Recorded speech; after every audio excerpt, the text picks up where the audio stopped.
For me, there's a lot of things that we can't do that we do. Mm-hmm. And that was just the thing that I did. But for me, in going through counseling and dealing with what was at the root of that, I know why I did it. And why? That's why. Why did you do that? So for me, growing up in extreme poverty, I never had this thing about right or wrong when it came to money. However I got it is how I got it, okay. to be honest with you. And it clouded my judgment. Okay. Not saying that I'm making an excuse. I'm just saying going through counseling and pointing out specific things that happened in my childhood, I came to a realization why I made that decision. Okay. When I was making the decision, I knew it was wrong. I'm not saying like I was clueless. I knew, but in the back of my mind, I'm saying, well, I'm going to do something good, and do this and do that and do that. So I rationalized why I was doing it. Well, they didn't take care of me on this end, so I'll take care of myself on this end. Okay.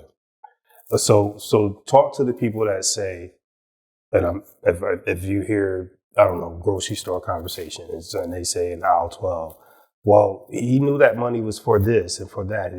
He took from the black and brown children. What is That's not what happened, though. Okay. So what happened was I knew how much it cost me to do my program. Okay. So if I raised more money than it cost me to do my program, no one suffered in my program because we were still able to provide what we said we were going to provide. See, and that's important to know because, I mean, I'm not justifying the other part any crime. of that is the money is insured, so they were made whole. Okay. So I'm not making an excuse. I'm just giving you the facts of what happened. So it wasn't like Adam said he was going to do this and didn't do it. He took the money and the kids suffered. That's not what happened. Okay. So in my budget, I always put a padding in my budget for me to do what I did. I wasn't taking a lot of money. It was just a little money over a bunch of years. Mm-hmm. Okay.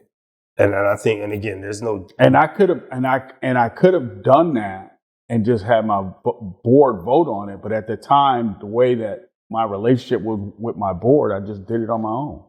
Okay. And it would have been perfectly legal for me to do that. If you don't talk. So some of the money that I was charged with, I'm not trying to say that I was Robin Hood, but there are things that I did with the money that I took a charge on. I put a homeless lady up in a hotel and hired her and had her living in a hotel for a month until she could get a place. Mm-hmm. I got charged with that. Okay. So there are things in the charges that people don't know.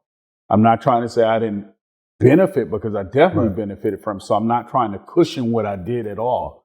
But I accepted responsibility for everything because it was just the easiest way to deal with it.